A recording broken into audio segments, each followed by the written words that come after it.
You are definitely in the right spot today.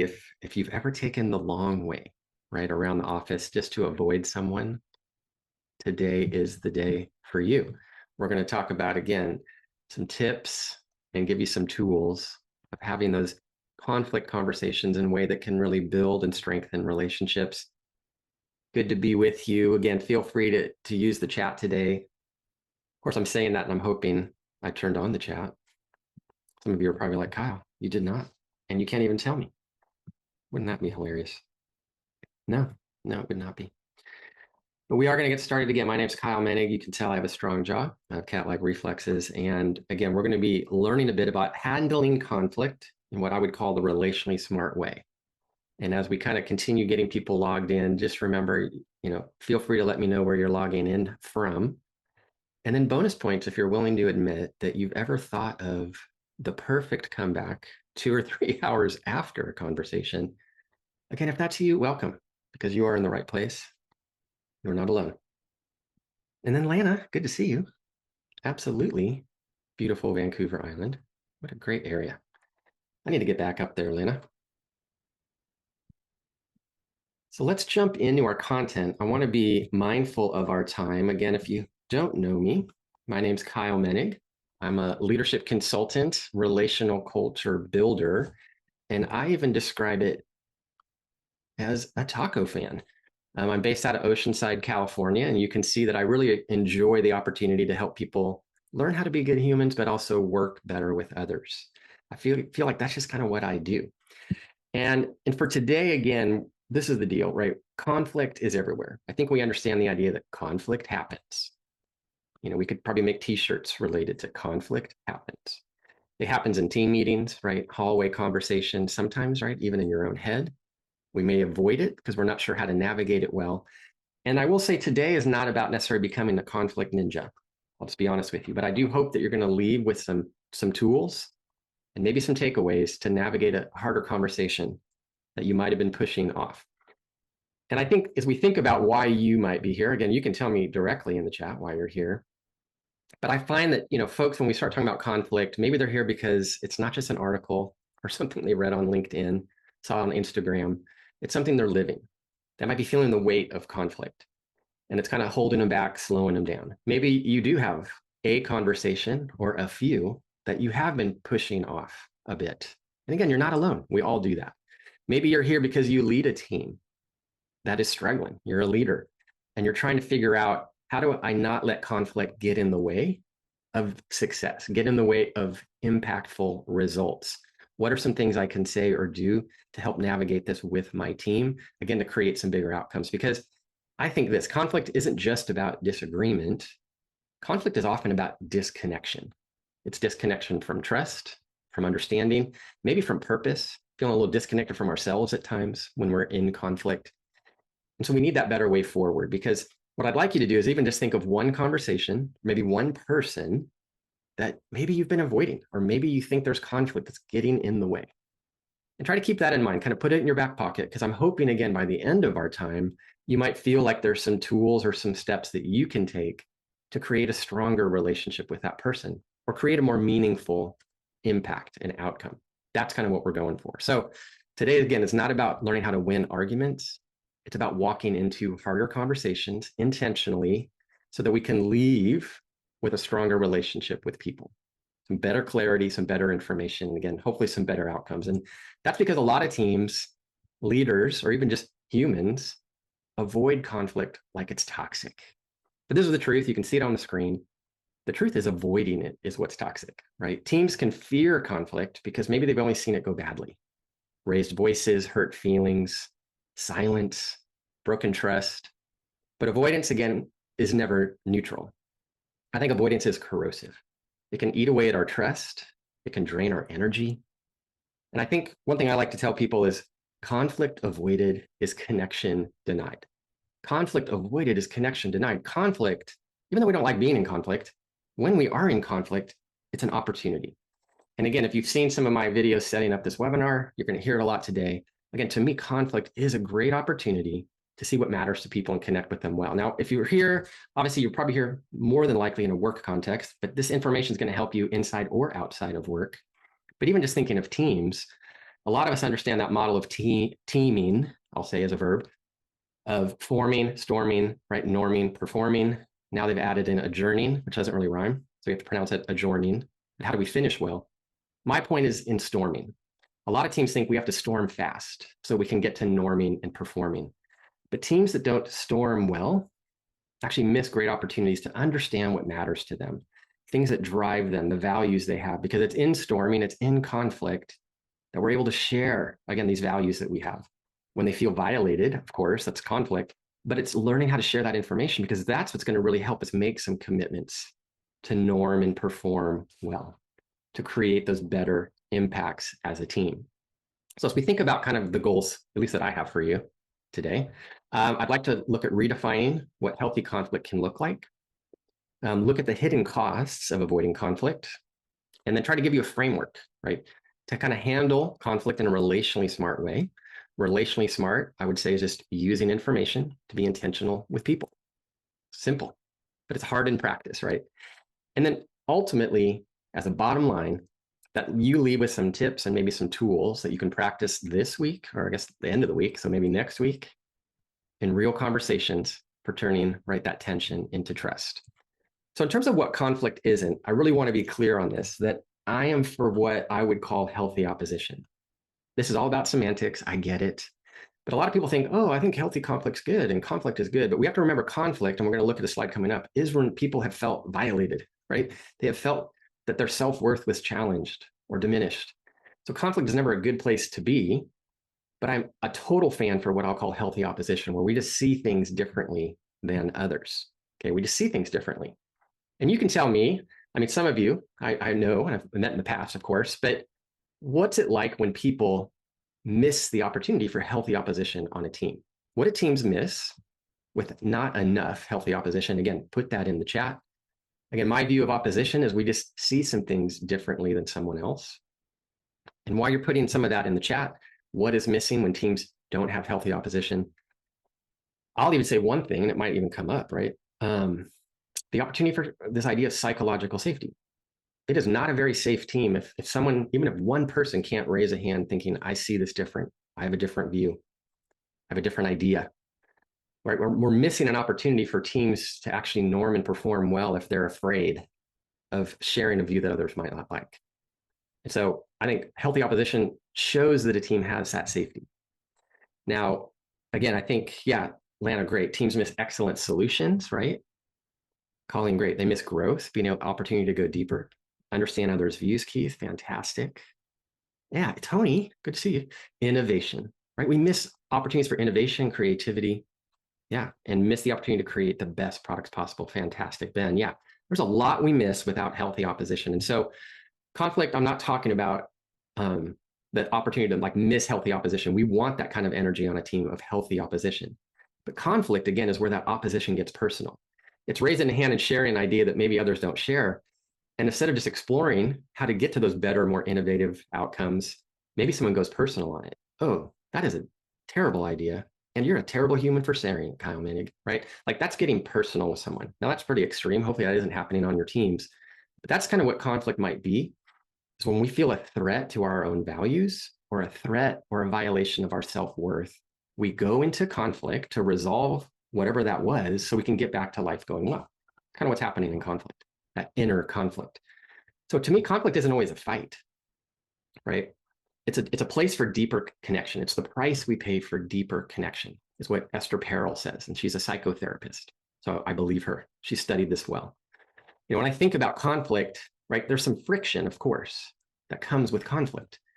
For those of you that might have a Christian background, faith upbringing, you might have heard the passage, as iron sharpens iron, right? So one man sharpens another. There's this idea that with sparks, we get sharper, we get better, we get feedback. Maybe it's feedback with some friction, but it's a place of actually moving people to better places. That can be really useful, really helpful. And I think, you know, it's not always about being right, it's about being real. Conflict isn't about being right, because right is just trying to win. Real is trying to connect.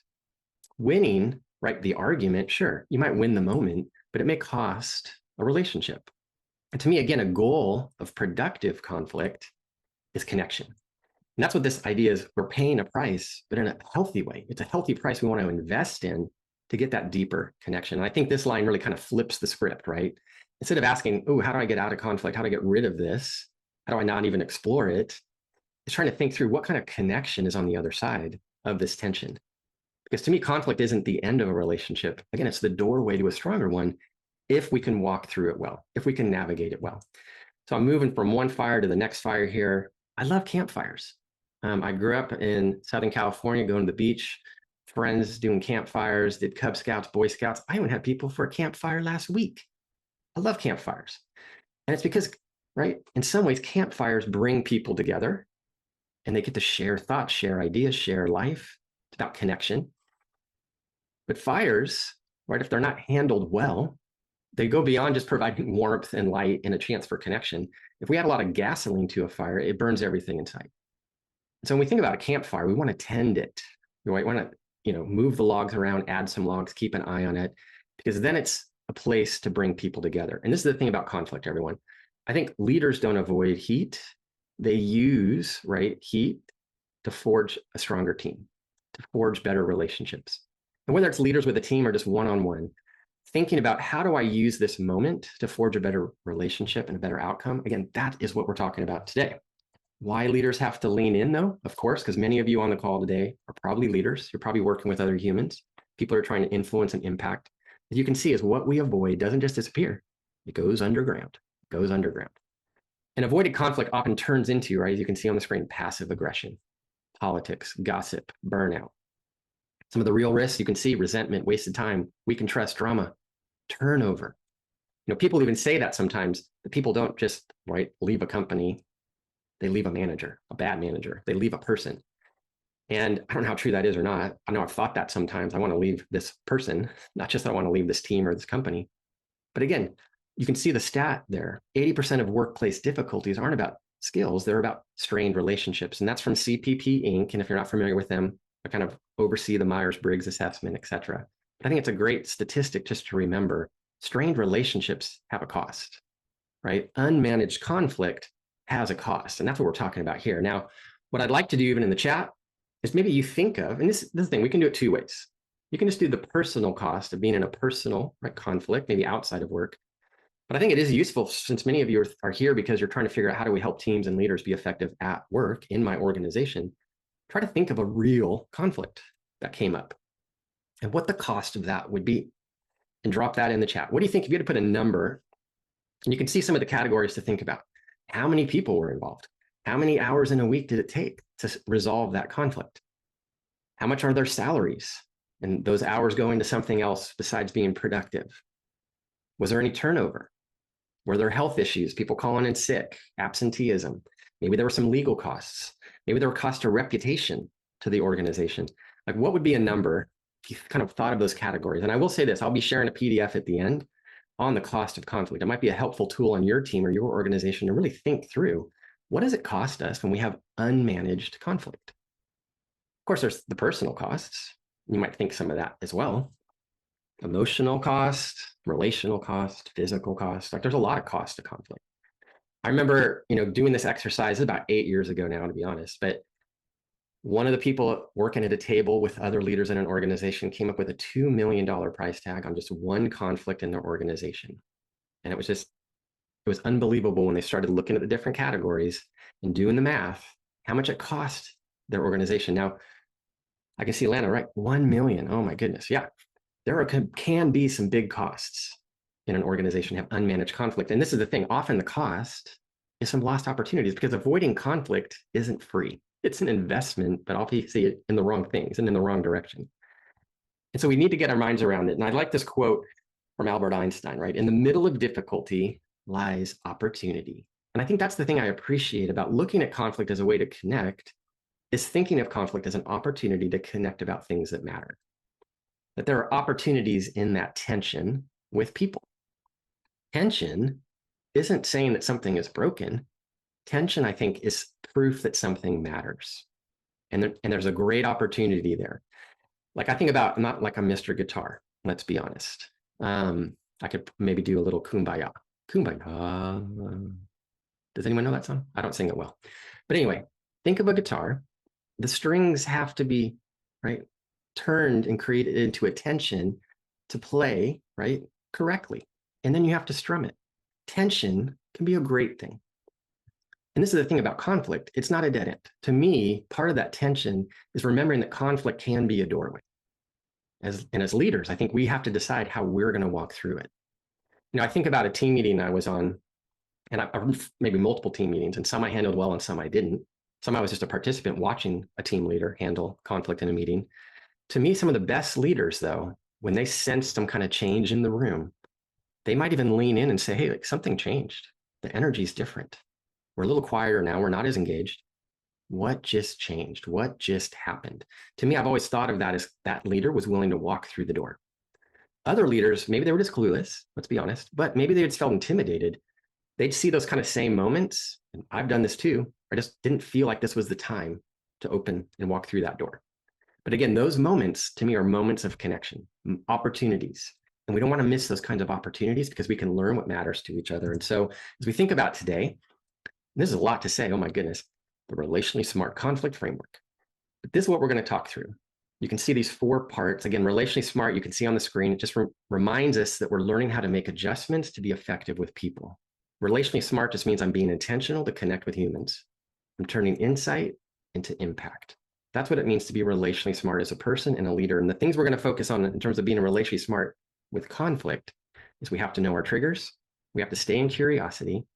We have to use ownership language instead of playing that blame game. And we need to learn how to debrief conflict so that we get stronger on the other side. We don't miss those moments. We use conflict as an opportunity to strengthen how we work and connect and see other people. So what I'm going to call the smart move number 1 is we have to know our triggers. We kind of, in some ways, you could just say it. We have to check ourselves before we wreck ourselves. I know it's cliche, but it's true. There are things that trigger us and can get us off track, and we have to know those things. So we have to understand, where does our conflict story begin? Every conflict has a story, and your part in it often begins before words are even spoken, right? And I think about this as we see people do something, we hear someone say something, and we start telling a story about why. Why did they do that? Why did they say that? I mean, 99 times out of 100, the stories we tell are incorrect, and yet we treat people based on the stories we tell about them.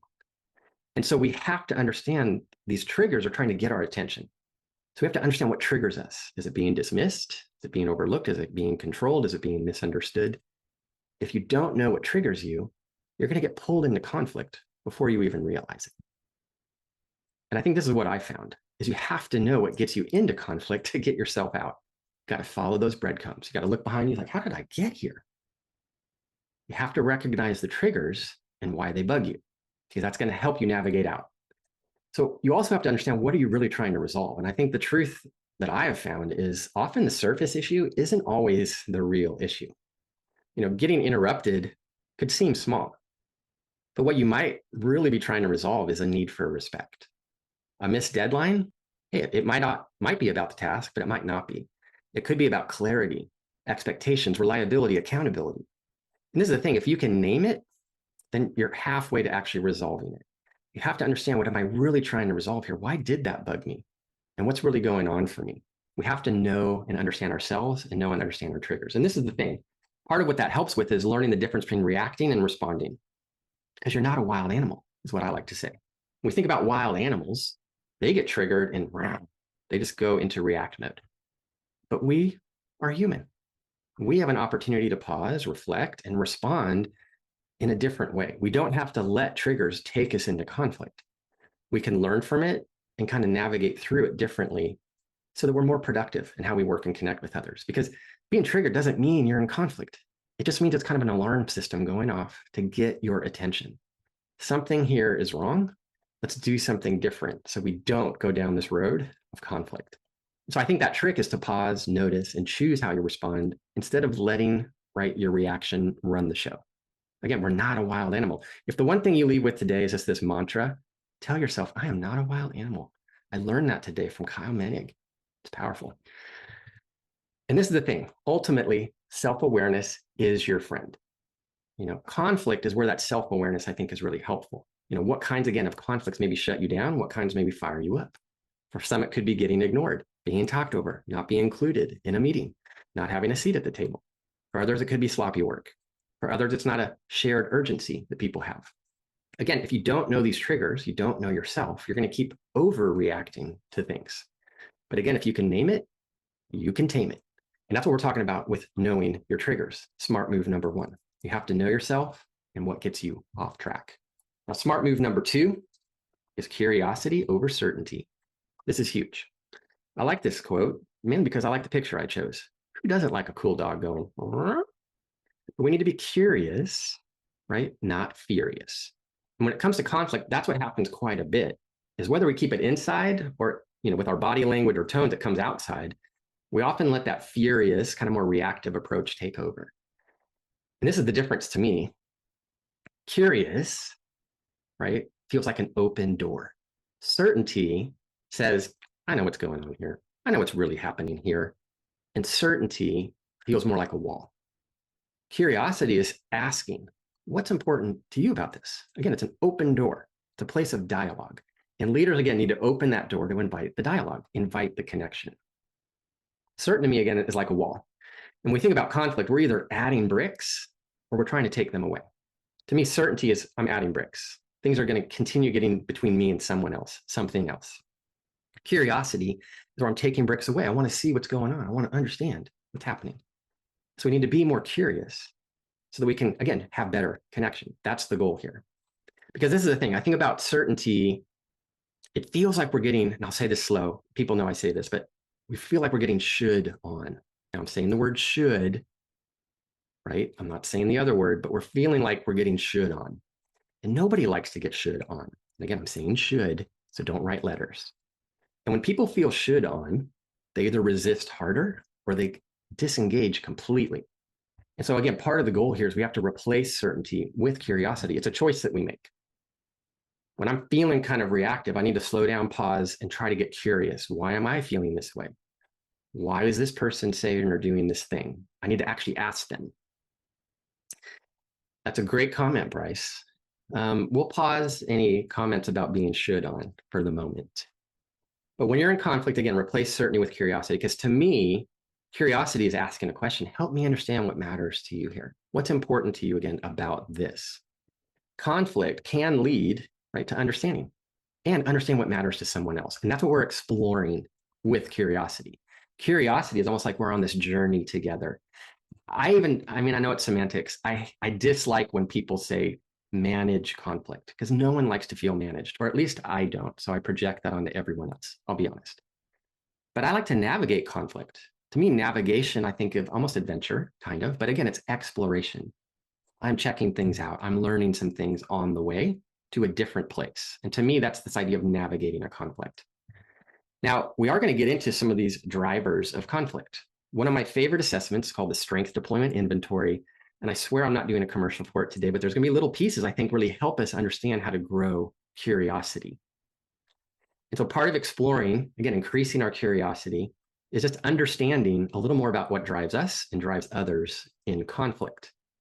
Now, one of the things about the Strength Deployment Inventory, here to be known as the SDI, is that they suggest there's three, again, ways that people try to resolve conflict. They move towards people, they assert solutions for resolution, or they step back to analyze, to find resolution. And each of us can even show care in a different way. And that's part of what we're going to explore here. This is where we get a little scientific and psychological, part of our webinar. But a lot of this work of these three drivers comes from Dr. Karen Horney, German psychoanalyst from like the 30s, 40s, 50s, who first identified, and I'll say this clearly, three primary neurotic trends. Doesn't that sound exciting? Neurotic trends. What are your neurotic trends? I don't know. What's yours? But that's what we're exploring here. What she found is that there were three neurotic trends that we experience to cope with our inner conflicts. We either move towards, against, or away from people. Fascinating information, again, of how do we resolve conflict. Now, Dr. Elias Porter is the one that actually created the Strength Deployment Inventory, SDI assessment. He furthered kind of that understanding of these trends and called them motivators. There's motivations. helping us understand that in conflict, we want to accommodate or connect with people, protect that relationship. We want to assert solutions so things don't get worse, or we want to analyze information. Again, these are things we want. They're motivators to us. And then lastly, Dr. Tim Scudder, also working with the SDI for the last 25 years, furthered that a bit more, talking about it that these drivers are things of and ways that we show care, that we show something's important in 3 ways. Again, by connecting, asserting options for resolution, or analyzing to find a resolution. That's actually how we show care. Now, in terms of how that can look, I want to just show, now this is going to age me just by using these characters, I'm absolutely sure. But I like the idea of helping you see, because I want you to be curious about what might drive you in conflict and how you can start to be curious about others. What could be driving this person I'm working with, this person I live with, child, partner, right, spouse? Now, some of us, again, might have that blue accommodate flavor that Elias Porter and Tim Scudder kind of talked about. We want to protect relationships, so we look for ways to accommodate. Interestingly, in the report for the SDI, it says, believing the best way to show care about a problem and other people is to listen to concerns and accommodate if possible. Again, protect relationship, connect. Is that a driver in conflict for you, at least when it starts? We have Monica here, has a different approach. Believing the best way to show care about a problem might be to respond immediately so it doesn't get worse. And again, if you think of their characters, I think they kind of go after conflict in these ways. And lastly, we have Ross, of course, also brother to Monica, different relationship, but believing the best way to show care is to give conflict the time and attention it needs to be solved correctly. Again, those are all motivators and drivers that people may have. Now, feel free in the chat here, of course, but what would you notice if Monica and Ross were in conflict? What about the ways that they show care could actually make conflict seem worse? What do you notice could make conflict seem worse between Monica red, Ross green? What do you notice about the way they show care that could actually make conflict feel more tense or start to compound conflict? What do you notice? See if anyone has fast fingers here. This probably also speaks to my internet connection. Yeah, Lana, totally. One wants to go after a little faster, one might need time. Now, what's interesting about conflict, of course, is I think we all have a pretty strong bias that this is another one of those should opportunities, but that your way to solve conflict should be the same as my way. And we should on each other. Because Monica, to your point, Lana, could look at Ross and think, he doesn't care like I care. He's going too slow. And Ross could look at Monica and think, she doesn't care like I care. She's going too fast. And so that bias starts to get in the way. We talked about adding bricks earlier. This could get in the way and compound conflict. Now, to me, the bigger takeaway, hopefully, that you're noticing is that all the sentences talk about best ways. There are multiple best ways for people to resolve conflict. And so curiosity is trying to understand what drives me and ask the question, hey, what's important to you right now? Because if you ask that question, even if someone's never taken this SDI assessment, they may say things like, I just want to make sure we're okay. They could be more like Chandler there, accommodating. They might say, I just don't want this to get worse. Let's figure this out. They might be more like Monica. Or they might say, I just need a little more time. Can we talk about this in an hour? Can we talk about this in the morning? They might be more like Ross. And what we're always trying to do with this is use that curiosity again to build more connection and a stronger relationship and result. Now, this is what I want you to do. Now, some of you have taken the SDI. I recognize some of the names on today's webinar. But what do you think? When conflict starts, what do you think drives you? And you could put 1, 2, or 3. But do you think, number 1, do you move towards people to smooth things out? When conflict first starts for you, do you push to resolve conflict urgently because you don't want it to get worse? Or when conflict starts, do you think you want to step back? Give me some more information here. What do you think, again, is maybe that primary drive when conflict starts? Awesome. So I see a number 3 there. Look at Ben. He says, it depends. He's getting a little tricky. He's going next level SDI. I see you, Ben. Keith, yeah, a little more situational. And that can happen too, everyone. And that's why choosing to have a conversation, choosing to live with more curiosity is really going to help you navigate conflict differently. But I think it's just having that courage to have the hard conversation. What are we trying to explore here together? And ultimately, I'd say it's because curiosity pulls people in. Like if you're here, maybe you're taking notes, maybe you're not. It's totally okay either way. There's going to be a recording. You can double speed this.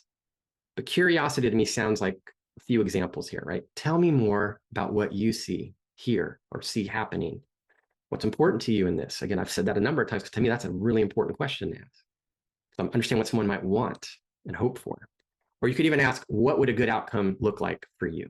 Again, it doesn't mean you agree as you explore and become curious. It just means you're listening and you're connecting. And that's what pulls people in. And it sets up a better, stronger relationship. So again, smart move number one, increase that self-awareness. Smart move two, increase some curiosity. Three, have some ownership language. You have to learn to speak for yourself. It's going to be important, again, speaking for yourself and not at someone else. You need to say the things that you noticed, that you felt, what you think the impacts might be, and what you'd like, not what you think they did wrong. That's not exploring, of course. You're just saying the things you noticed, heard, saw, what it felt like for you, and what the impact might be. And you're exploring with someone, again, in a conversation. Because this is the thing, words are a choice. Again, you're either building a bridge in some ways or building a wall. I'm kind of mixing metaphors, but if we think of even my wall analogy earlier, I'm either adding bricks or taking them away. Whatever helps you think about this concept is, how are we using words to understand, bring some clarity, and have a stronger relationship? And this is why ownership matters. I think, blame is going to create defensiveness. Ownership creates dialogue. And as leaders, we need to remember that language matters. The way that you frame things can shape whether people might lean in or shut down. So we always need to be ready to explore, to lean in, to be ready to revisit with our teams or people later, have follow-up meetings. All of that shows that you're important, you matter, I want to solve this with you. And my goal is to be stronger on the other side. You're kind of saying some of those things with your ownership language. Other examples of I language could be this, because we know, like an accountability type conversation, maybe a performance review, we need to talk about some harder things at times. But hey, I noticed we missed the deadline or this certain deadline. I'm concerned because that's going to impact the client. I'd like to understand what got in the way. I'd like to understand what happened. That's just exploring type language. You can see the opposite view on the screen, which is, you never deliver on time, you hoser.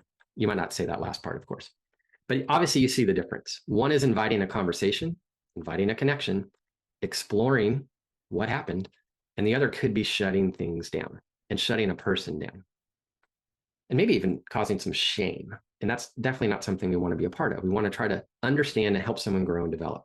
And again, that's to me about how conflict can lead to better connection and stronger relationships, is we're all growing and developing into a better team, just better people, and hopefully better leaders. And to me, that's the smart move number 4, of course. How do we strengthen connections? And I'm going to say that debriefing conflict is huge for this, because conflict can be, right, a reset button.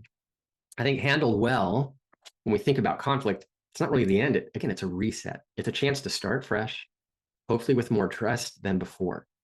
Conflict does lead, right, to those kinds of outcomes, again, when navigated well. And so we need to choose to debrief, right, conflicts. It doesn't automatically strengthen a relationship just to be in conflict. I think we all realize that's probably why we're here today. But reflecting together can lead to a better relationship. We can ask questions like, well, what did we learn? And what do we need to do differently moving forward? Debriefing can turn, I think, reacting into reflection. And that is going to help create then a better future. Again, we want to debrief so that we turn reaction into reflection, because that's what moves us towards a better future. Because ultimately, again, I think this difference between patterns and problems, leaders don't, I'd say this, good, healthy leaders don't just fix immediate problems.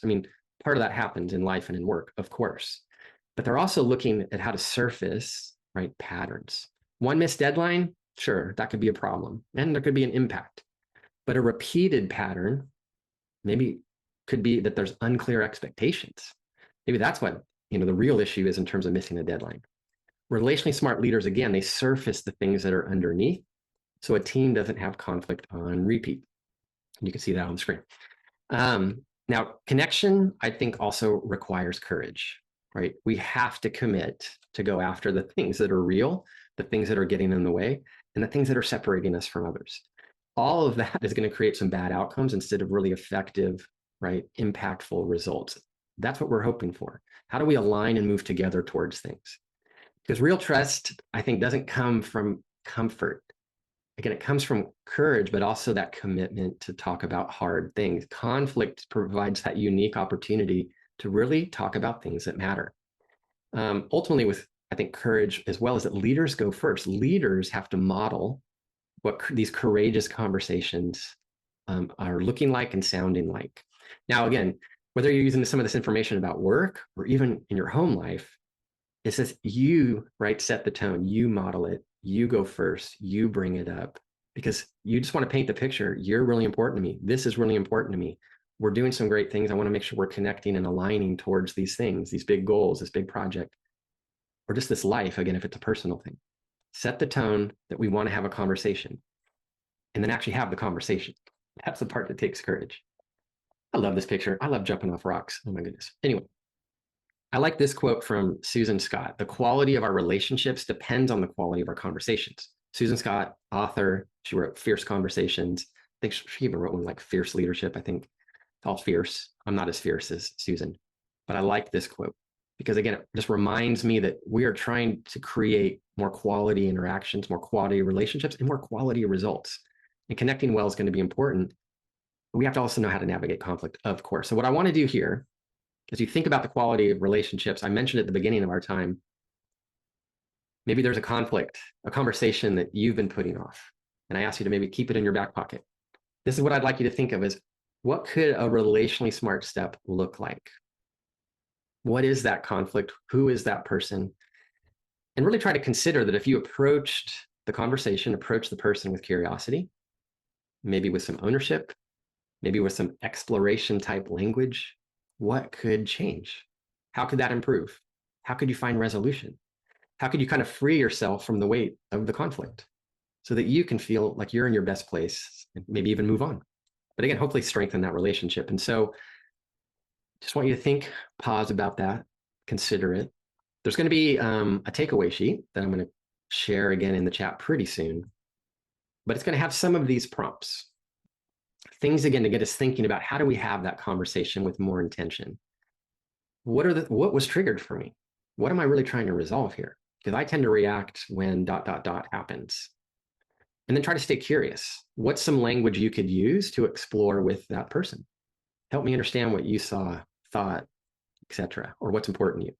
Use ownership language. I felt blank when I saw this. Help me hear your take.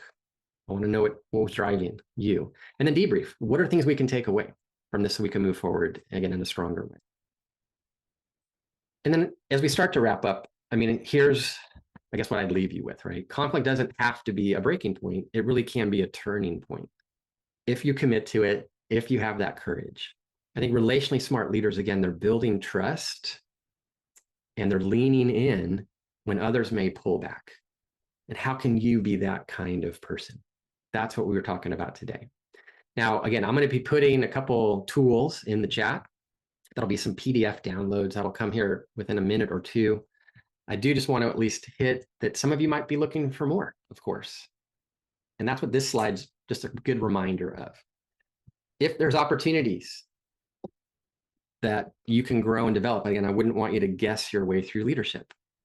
On my website, again, there's a jumpstart coaching package. I don't have like a cool product or anything like that, unfortunately, but I'm going to get you some tools here again coming up. But I want to also remind you that, you know, coaching is intentional. We don't want to just drift through our leadership. We don't want to just drift through life. We want to be intentional. We want to grow influence and impact. And great leaders, again, they don't wing it. They get coached, just like great athletes get coached. You might need coaching. Now, again, there's a lot of resources you can self-coach. The nice thing about a coach is they get a different set of eyes on it. They can help you with feedback and encouragement. So feel free just to explore the website, kylemenig.com. You could go to the store, see some of the things. But again, there might be opportunities where maybe you need some training on navigating conflict better for a team, for a set of leaders, for an organization to create new culture, opportunities for offsites, etc. Feel free to reach out. Now, I'm going to find those resources. I'm just pulling them up. And I'm going to put them in the chat. So one is that cost of conflict kind of worksheet. The second is specifically from today's webinar, just a fillable way of kind of that cheat sheet so that you can really navigate conflict in a more relationally smart way. So let me get that in there as well. Both of them downloadable. But I hope, again, there were some takeaways. I'm feeling excited that I'm kind of hitting my time, I'll be honest. This is like a full flex for me right now. I'm feeling proud. But help me just to hear if there's any other questions in the last couple minutes. I definitely want to just thank you for your time. I know it's precious, especially on a Friday as you're thinking about a weekend, but I'm hoping again, some of these ideas, not magical, but might have reminded you of just an important step you could take to lead or connect differently with people, might help you for the weekend, might help you for next week, might help your teams moving forward. Again, I'm Kyle Menig, leadership coach, taco fan. Ways to email me, again, my website. Feel free to connect on LinkedIn if we haven't. But thanks again for giving me your time today. It might take me, a couple days to get your recording. I still haven't done last week's. If you were part of the first webinar in the Summer Leadership Reset, that is still coming soon. But this one will come to you in your mailboxes as well. So thanks again, everyone, for your encouragement. Always fun to see some familiar names and humans. So thank you, everybody, and have a fantastic, refreshing weekend, and do it intentionally. Make sure you invest in yourself this weekend. Okay, I'm going to stop sharing. Bye, everyone. Hopefully, we'll connect and talk again soon. Have a good weekend.